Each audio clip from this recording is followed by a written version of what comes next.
Allahu akbar tahajud lantaran cak Kangjeng Nabi Gusti Allah teh anna li ibadan yuhibbuni wa uhibbuhum sanyana kaula boga hamba-hamba anu resepen jasa ka kaula nu kula ge resepen jasa ka anjeunna yastakuni wa asakuhu nyana rinduan ka kaula kula ge rindu ka manehanana saha eta kumaha cirina jelema-jelema anu ti peuting hudang ti peuting tadarru ka kaula ti peuting ceuri ka kaula ti peuting zikir ka kaula etalah jelema nu cinta ka kaula kula ge cinta ka anjeunna anu manehana rindu ka kaula nu kula ge rindu ka anjeunna ke lamun terus-terusan kos kitu lantaran saling mika cinta saling mika rindu ku kaula bakal dibere engke maziah-maziah kelebihan-kelebihanana channel Kiber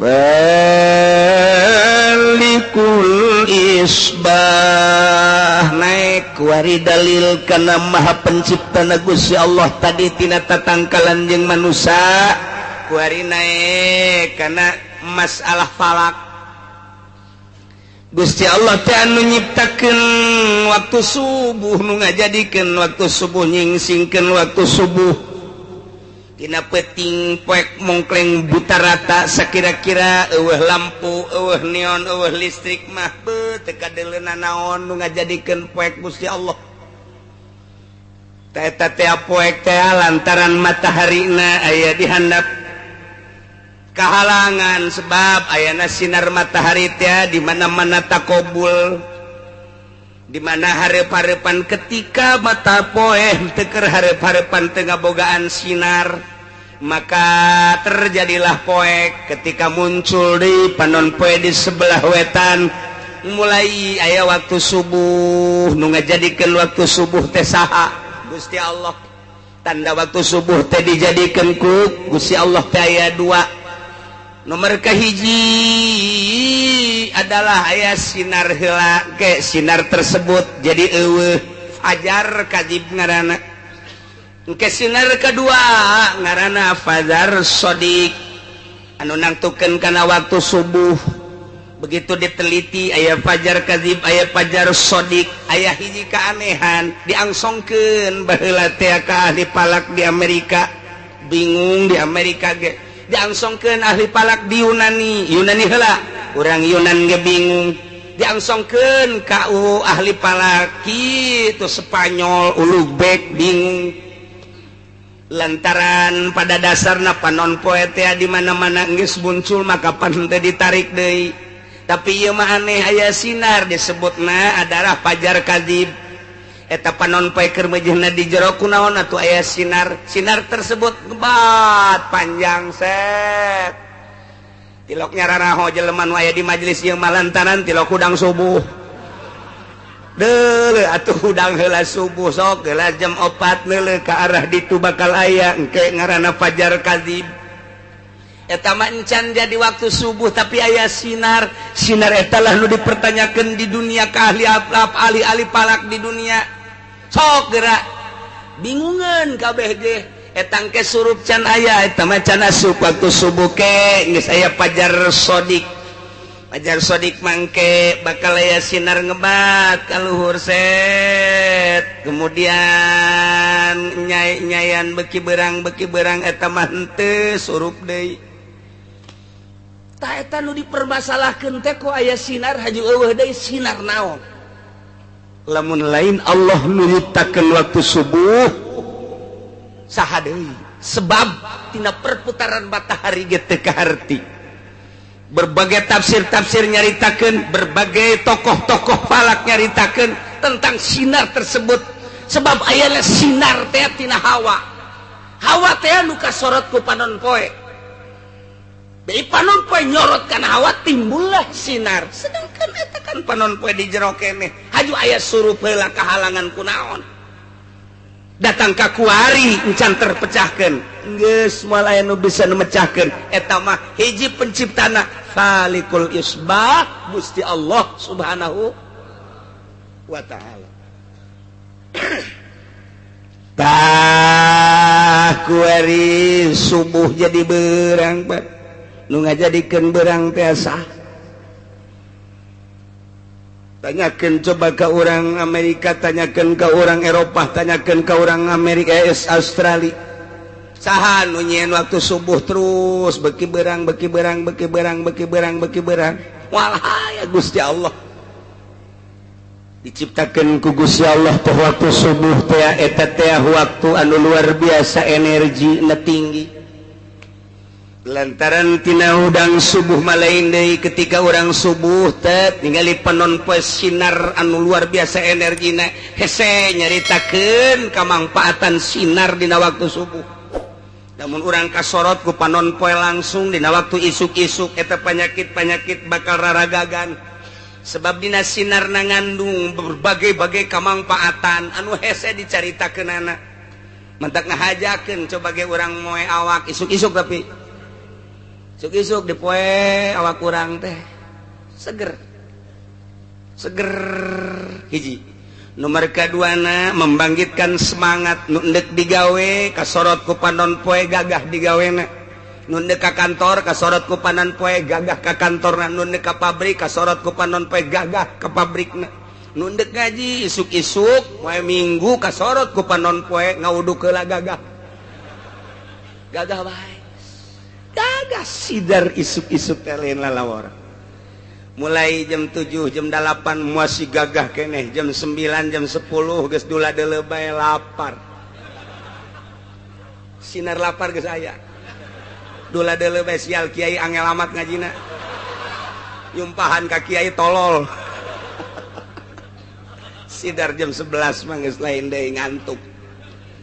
Setengah 12 geus pohara jasa geus ngantuk.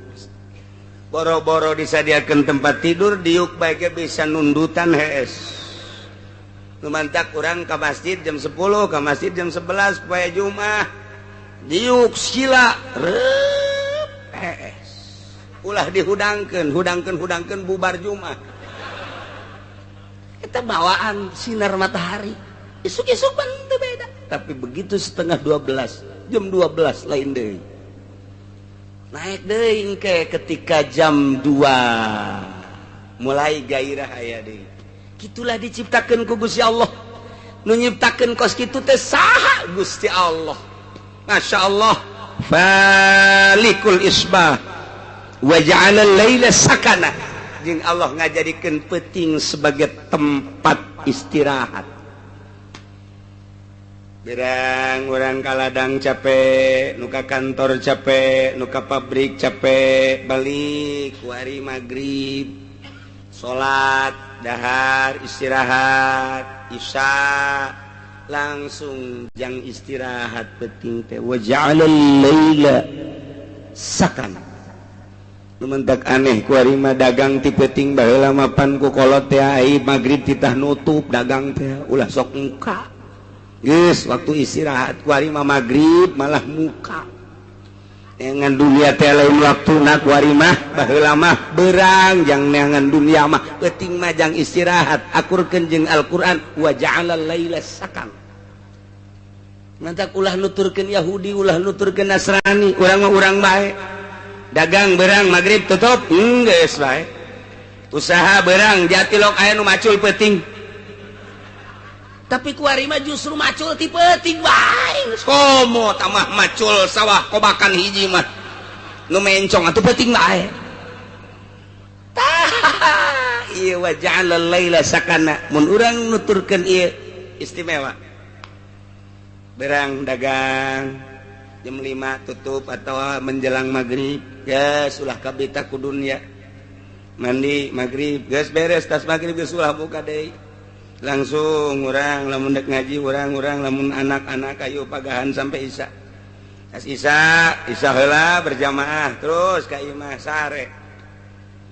Sare orang minta ka Gusti Allah, ya Allah ya Rabbi hudangkeun abdi jam hiji, abdi teh hayang tahajud rugi amat asana lamun peuting ieu teh tahajud lantaran ieu waktu teh moal balik deui nu kamari ge moal balik deui nu kamarina deui teu balik deui abdi Gusti hudangkeun ke jam hiji Gusti hayang ibadah ka Gusti udang ti peuting urang tenang lantaran sarena berang keneh jam 9 jam 10 Nah, Allahu Akbar tahajud lantaran cakangjing Nabi Gusti Allah teh anna li ibadan yuhibbuni wa uhibbuhum sanyana kaula boga hamba-hamba anu resepen jasa ka kaula nu kula ge resepen jasa ka anjeunna yustakuni wa asakuhu nyana ridwan ka kaula kula gerindu ka manehanana saha eta kumaha cirina jelema-jelema anu ti peuting hudang ti peuting tadarru ka kaula ti peuting ceuri ka kaula ti peuting zikir ka kaula etalah jelema nu cinta ka kaula kula ge cinta ka anjeunna anu manehana rindu ka kaula nu kula ge rindu ka anjeunna ke lamun terus-terusan kos kitu lantaran saling mika cinta saling mika rindu ku kaula bakal dibere engke maziah-maziah kelebihan-kelebihanana tah Gusti abdi teh hayang ngarasakeun nikmatna ibadah cara Kangjeng Nabi mah kapan tahajud teh fardu abdi hayang ngarasakeun ibadah cara para wali mah tahajud teh unggal peuting abdi hayang ngarasakeun ibadah cara guru-guru abdi ulama-ulama nikmat teman sarena teh tadi diatur iyalah wa ja'alal laila sakana jang istirahat endeu kumaha tahajudna jam hiji masih kena wawalak-wakan jam hiji jam 2 balik ceramah jam 2 iraha tahajudna jadwal panggung kapan teu kumaha deres namanya nama masih keneh ngaji keneh ieu nu diimah ngobrol datang ke jam 2 deuk iraha tahajud deuk iraha tahajud deres mun ngobrolkeun agama aya nonton main bola kan hulu sia eta rugi urang geus ulah make nu kitu-kitu parewan TV ganti nu gede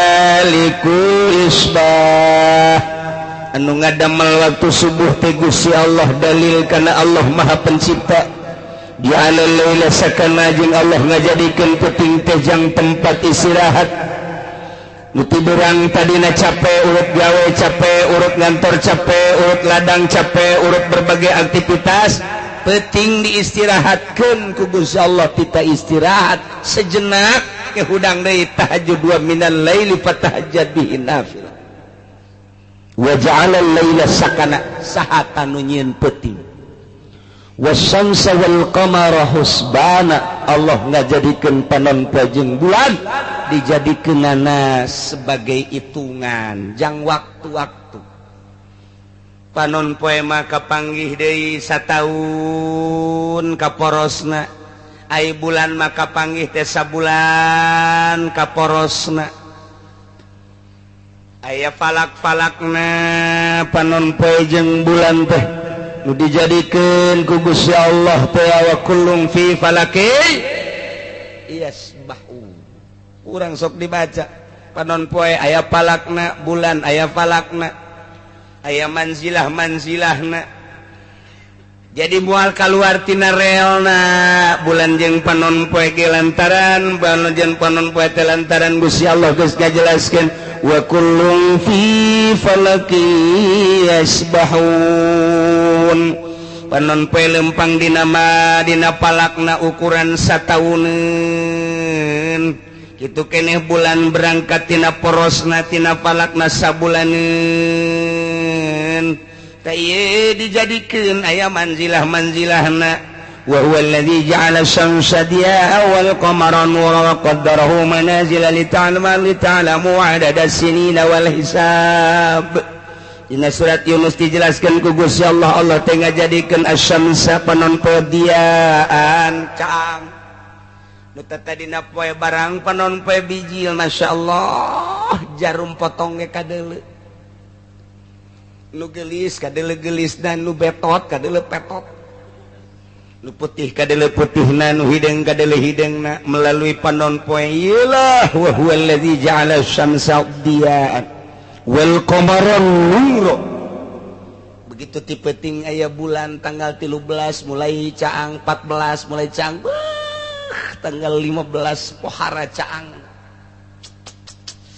keindahan bulan purnama hese dicaritakeunana disebut caang jasa henteu disebut poek henteu tapi indahna pohara jasa ieulah cacaang panon caang bulan nu mantok ku budak masuk dipake bobogohan di handapeun kuburan sugan aya kunti anak nyelap eta bulan ya Allah ya Rabbi di samping Allah ngajadikeun bulan wa qaddarahu manazila aya manzilahna jang naon ieu li ta'lamu adadas sinina wal hisab supaya nyaho bing bilangan tahun bing bilangan bulan dihitung ku ahli palak teh mimiti ti April afhamtun maisarhun yunjalhun lusarun agasun sepsun jun burujun simaliun April, Mei, Juni, Juli, Agustus, September ieu adalah buruj simali bagian kaler okmizun nop asdun des kauzun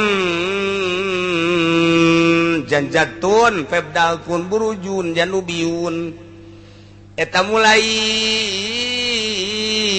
nu genep teh tadi adalah buruj janubi aya us-usna didinya afhamtun hartina April ham hartina buruj hamal yakni eta bintangna bintang hamal usna 9 jadi berarti urang lamun deuk hitung palak teh deuleu tah dina apakah ieu teh bagian simali apakah bagian janubi artina simali teh keur lempang kaler panon poe teh apa keur lempang kidul lantaran ieu teh aya falak-falakna aya bagian kaler aya bagian kidul engke waktu salat ge beda-beda waktu salat nangke asar teh aya jam 3 lewat 10 aya jam 3 lewat 14 aya jam 3 menit lewat 5 aya deui engke jam 3 lewat 30 menit magribna lamun urang keur make jitu waktu Indonesia Barat engke beda-beda kecuali orang make waktu gorbi lantaran waktu teh aya waktu gorbi selalu jam genep bae aya waktu istiwa zohorna selalu jam 12 bae mun urang ngaji palak dek make istiwa zohor asa jam 12 zohor asa jam 12 zohor ngan kudu ditimbang make rubu nah eta teh waktu ngaranna waktu istiwa baheula mah di hareupeun masjid ulama-ulama nyieun waktu istiwa lantaran eta mah bertepatan jeung panon poe lamun henteu angkeub mengangkep teu bisa aya tek nololkeun paku sakieu dijieun ku urang kitu non detik-detik jeung menit-menitna asal tepat bae pelempeng kalangkang kadinya berarti jam 12 istiwa ngaranna istiwa teh ngaranna tah atawa urang deuk pake waktu gorbi magribna selalu jam genep tah lamun bulan puasa urang nyetel waktu gorbi ngeunaheun jadi geus teu kudu kurang leuwih asal jam genep magrib asal jam genep magrib engke waktu Indonesia Barat mah mungkin jam genep lewat 5 jam genep lewat 10 macam-macam atawa jam genep kurang 2 menit pokona mah urang nyieun waktu jam genep magrib wah nu kolot mah kaburu modal geus teu ungkulan ngaji kos kitu geus teu siap berpikir geus nu kolot mah boro-boro mikiran waktu pikiran beuteung ge datang moal ka magrib cak kena ieu incu Allah mah nyana ge nginum sarua bae tolol. Ih, saha ciptakeun wasyamsa wal qamara husbana. Kulantaran aya manzilah-manzilahna geus kurang atuh ayeuna mah bisa dihitung melalui palak. Sia lahir bulan naon? April. April berarti ieu Skoprio. Hamel berarti Ustaz 9 sangaran sia ngaran aing Teddy hayang kasas ya hayang ka Sarwiti hitung huruf anu hirupna nu paehna ulah Sarwiti hiji sin ro paeh ulah dihitung dua waw hirup tilu ta sin genep puluh waw genep puluh genep tak 200 genep puluh genep ngaran siasa Teddy tak 200 dal opat berarti 204 lobana wewe kuari setahun teh adalah 12 bulan bagi 12 Sarwiti tadi seberapa 300 260 genep bagi 12 seberapa cepat kalkulator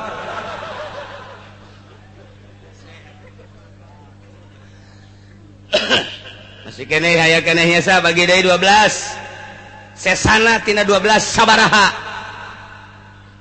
engke Tedi bagi deui 12 sesana sabaraha masih kene loba kene bagi 7 teh poe bagi 7 deui sesa tina poe sabaraha jadi dukun ya diadukeun yang ngaranna ieu nah ternyata nyesana teh oh ieu mah lamun ieu ieu opat Sarwiti opat ngitung ti Ahad Minggu Senin Selasa Rebo wirid ku sia tape Rebo sia ujianana geus lah pokona jam sabaraha cenah kiai ngawiridna magrib batur sholat yang ngawirid teu kudu sholat diutang pahala karena ge husbana tuh wa ja'ala syamsa wal qamara husbana Allah ngajadikeun padon poe jeung bulan dijadikeun sebagai hitungan yakni Allah subhanahu wa ta'ala ngajadikeun ukuran tina cepetna panon poe kendorna panon poe nah ieu teh aya kecepatan aya kendor panon poe teh lumpangna tapi geus ditakdirkeun ku Gusti Allah seperti eta geus dijadikeun bulan-bulanna tahun-tahunna engke dijadikeun ku ahli palak mah aya tahun kabisah aya tahun kitu basitoh ke tahun kabisah sabaraha tahun basitoh sabaraha ukuran-ukuranana aya dina ilmu palak mah nu mantak teu kacaletot dihitung kurang tahun naon ieu hitung geus tanggal hijina mana tanggal hijina bulan Ramadan teh poe naon geus moal misek lantaran geus dihitung melalui ilmu falak wasyamsa wal qamara husbana asal diaji bae lantaran menang ulama yakin geus ulah make hitungan menang Amerika kunaon emang kurang otentik apa naon urang dilojokeun sebab hitungan kitu Amerika urang teu boga rumus asal dek hitung bulan Ramadan nungguan heula ti mui nungguan heula ti Amerika nungguan di luar negeri ndek ngitung bulan Ramadan bae ge kumaha mun dilojokeun nyeun cenah urang rumus can bisa urang nyeun rumus can bisa make hitungan nukuari anyar teh urang teh can bisa nyeun rumus ari make sulamunairen nah ngaji nyeun rumus sorangan beak cenah eta jieun ku sorangan wawasanna leuwih ke depan kurang kumaha Syekh Mansur tapi kuari coba kurang jieun ku urang eueuh nu becus sa Indonesia profesor mana titah tanyieun rumusna teu bisaeun nungguan ti Amerika bae kumaha lamun digiclekeun ku Amerika nu matak ngagiclek bae ngahaja nyana matak dirumuskeun di internasional di Saudi Arabia ternyata nu menang tetep Sulamunairen nda kumaha deui atuh coba nu kamari teh saralangan henteu digedekeun bae beritana lantaran pamarentahna di salah coba orang mengamati hitungan internasional jak kamari teh dirumuskeun unggal tahun ge nu menang tetap sulam diulah-ulah ngaji sulam tetap menang ne kumaha tuh ulah micen mata ulah micen ceuli jak kabeh ge kuari mah geus jararitu kuari mah informasina global nyaho kuari kedirumuskeun di dunia internasional palak kamari pan anu salah mantap Malaysia yang serikeun ke Indonesia. Kami belajar palak di Indonesia, kenapa orang Indonesia tidak memakai palaknya? Orang Malaysia belajarnya di Indonesia, kunaon ai Malaysia na akur jeung sulamunairen ai Indonesia henteu. Nya sarikeun orang Malaysia, kemunduran Indonesia loba jasa dibandingkan jeung Malaysia. Nu tatadina orang Malaysia berguru ke Indonesia, kuari orang Indonesia berguru ke Malaysia. Hulusia bego. Teu boga kaisin meureunana. Teu bisa nyen rumus, urang teh teu bisa nunggu ti ditu mantak moal wakang ngaritung kuari teh can ngaritung teu boga rumus ke asal bulan rawah nungguan rumus turun ti depan karak dihitung tinggalin wasyamsa wal qamara husbana geus dihitung tinggal ngaji bae dek ngaji sulamunairen mangga dek ngaji durusul palakia di Jawa mangga akur tak bakalna durusul palakia mah beda seutak setik jeung sulam. Selain ti eta cak guru kula dua guru murid daripada Syekh Mansur bener mah bener ulah dipake dua bae nu dipake mah hiji sulam munairen dua durusul palakia ngan kesulitanna durusul palakia mah make logaritma. Lamun teu ngaji logaritma tuh moal bisa mata kula mah ngaji heula logaritma jakeul baheulana sakola pan SD kelas 6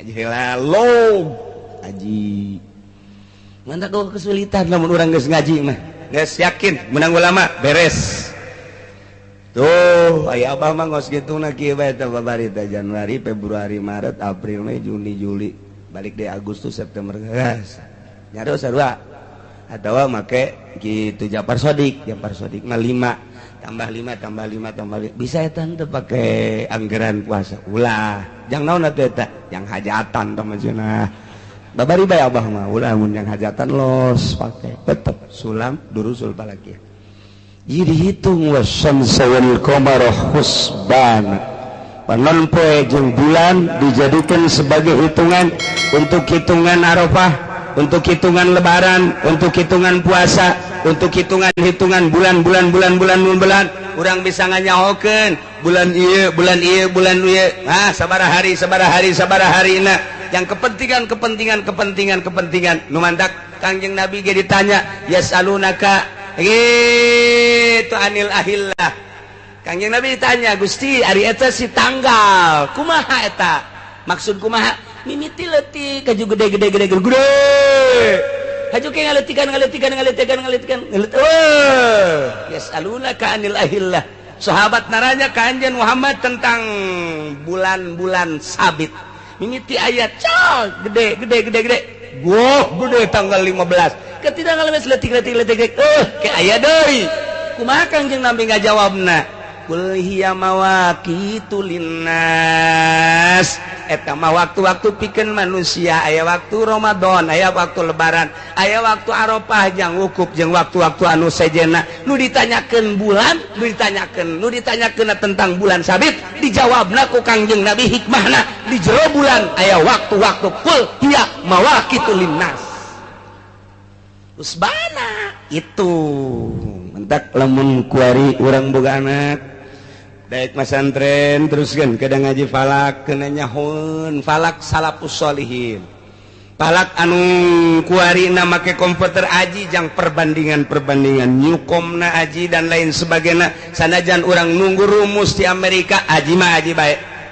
jang perbandingan di mana ieu selekna di mana ieu mislekna supaya urang nyaho oh iya mislekna di dieu kos kitulah para jamaah kaum muslimin rahimakumullah dalil mimiti Allah innallaha falikul habbi wan nawa yukhrijul hayya minal mayyiti wa mukhrijul mayyiti minal hayy eta teh kabeh nu nyiptakeun zalikumullah dipertanyakeun fana tu fakun kunaon atuh mararengko teh daek percaya kana yen bahwa Gusti Allah teh Maha Pencipta nomor kadua nafalikul yusbah Gusti Allah teh anu ngajadikeun waktu subuh dijadikan berhikmah anu luar biasa waktu subuh teh ke urusanana hikmah na pohara jasa jeung wa ja'alal laila sakana nu ngajadikeun peuting jeung tempat istirahat cicing teh Gusti Allah. Bahkan Gusti Allah teh ngajadikeun panon poe jeung bulan dijadikeun sebagai husban, perhitungan jangan nyahokeun bulan, jangan nyahokeun tahun. Di tahun kitu Isa Al-Masih datang ka kuari geus 2000 sabaraha? 2013. Perhitungan hijriah ti Kangjeng Nabi hijrah kuari geus 1434. Eta kan saya hitungan-hitunganana. Tinggal kuari mah cepetan mana antara hijriah jeung kitu Masehi. Tapautna per 10 tahun sabaraha, tapautna per 100 tahun sabaraha. Aya perbedaan lebih cepat mana di antara Masehi jeung hijriah. Eta perbedaan kitu engke bakal dicaritakeun hikmahna kok aya berbeda sih di ilmu falak engke bakal dicaritakeun. Perbedaan harina antara Masehi jeung kitu hijriah. Lantaran di hijriah mah eueuh 30 hiji tanggalna, di Masehi mah aya tanggal 30 hiji. Di hijriah mah teh aya 29 sampai 30, tapi di Masehi mah pan aya tanggal 29 aya 30 hiji. Berarti ke pertahunan leuwih lobaan Masehi batan hijriah. Per tahun bae kurang geus kanyahoan sabaraha hari lantaran di hijriah mah tanggal 30 hiji. Geus beda per 10 tahun sabaraha, per 100 tahun sabaraha. Perbedaan eta teh ku ieu ke bakalna aya naonan, aya hikmahan. Engke urang ngajadikeun anggeranana macem-macem, ngajadikeun teh nu dijadikeun hijriah, nu dijadikeun Masehi, tergantung kumaha permasalahanana. Ieu wasyamsa wal qamara husban. Zalika taqdirul azizil alim. Eta kabeh nu dicaritakeun teh kepastian Gusti Allah anu Maha Gagah tur Maha Uninga. Nyahoun Gusti Allah mah gagah, Gusti Allah mah di pasrahan malaikat titah narik bulan, pasrahan malaikat ya titah narik panon poe, di pasrahan manusia ku malaikat-malaikat ye, malaikat raqib di dieu, malaikat atid kama mana bae ge padahal mah Allah teu kudu masrahkeun ka para malaikat, tetapi lah Gusti Allah masrahkeun abeh engke aya laporan ka Gusti Allah. Urang ka mana bae ge aya catetanana. Ciha deh, tak kagagahan Gusti Allah, kauningan Gusti Allah luar biasa. Urang kamana bae kanyahoan ku Gusti Allah, sanajan aya malaikat, ulah-ulah aya nanaon ciptaan Gusti Allah. Di jero taneuh aya batu hideung, di jero batu hideung aya sireum hideung, leutik Allah masih keneh nyaho. Kunaon atuh urang kuku malandangan kuari ieu, kos teu percaya ka Gusti Allah. Mentek belajar heula ngaji syariat, geus beres ngaji syariat, kuari urang eusian batin supaya belajar ilmu tauhid. Tauhidna jangan nyahokeun zat Allah, jangan nyahokeun afal Allah, jangan nyahokeun sifat Allah. Nu wajib kurang dikanyahokeun teh 3 hiji zat Allah, kedua pagawean Allah, katilu sifat Allah. Nangke bakal timbul tina innallaha falikul habbi wan nawa, datang ka tungtung engke nu kurang bakal dibahas. Ieu jangan nyahokeun kabeh ge zat Allah, pagawean Allah jeung sifat Allah. Kurang mah ngaji tauhid teh kagara wujud qidam baqo mukhalafah lil hawadisi qiyamuhu bi nafsi wa daniyat qudrat iradatil muhayyad sama basar kalam das. Dan syukur sakitu doang mengarah karena zat Gusti Allah, mengarah karena apal Allah, mengarah karena sifat Allah mencan.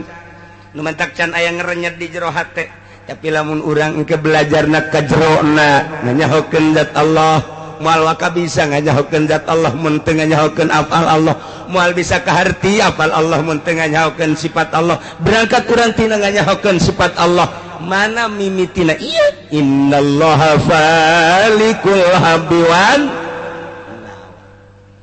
Kok bisa gitu engke dimodif ku ahli thariqo ngajadi sifat Allah, sebab pemilik seluruh kehendak adalah Gusti Allah. Kahayang urang kieu Gusti Allah kitu tetep Gusti Allah, kahayang urang ka dieu Gusti Allah ka ditu Gusti Allah. Pemilik seluruh kehendak adalah Gusti Allah. kurang hayang kawin jeung nu geulis tapi cak Allah jeung nu jore bae ciptaan urang mah hayang kawin teh jeung nu putih nu bersih barang kawinnya hidungnya loba cedaan urang mah hayang kawin teh kanu bersih kanu geulis ternyata barang dibuka dotonna aya sajengkal doton tungtungna urang ngome doton bae nang Allah kehendak Allah Masya Allah. Jadi orang ke belajar tauhid sifat, tauhid af'al. Tauhid af'al mah artina seluruh pegawaian adalah pekerjaan Allah. Pegawaian Allah, pegawaian urang teh diciptakeun ku Gusti Allah jeung pegawaian-pegawaianna. Samaruk urang diukieu teh nang urang nang Allah, samaruk urang lempang teh nang urang nang Gusti Allah. Jadi setiap aya makhluk, aya kholikan, hayang kena datang ka dinya tak kumaha. Iyalah melalui tafakur jeung zikir. Tah supaya ngerenya date teh asa didelekeun bae ku Allah, asa didengekeun bae ku Allah, asa dikanyahokeun bae ku Allah. Mahal tah hayang ka dinya teh.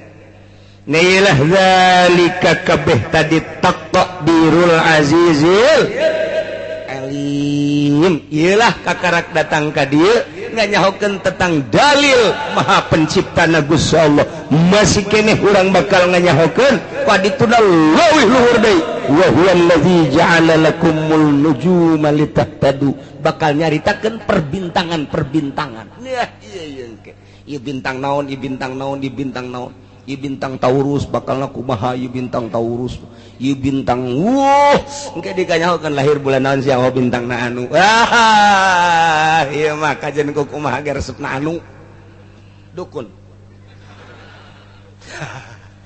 bisa mengarah ka dinya engke ari diteruskeun mah ngan ieu mah lain deuk nyaritakeun eta deuk nyaritakeun bintang teh sebagai petuduh ke wallahu a'lam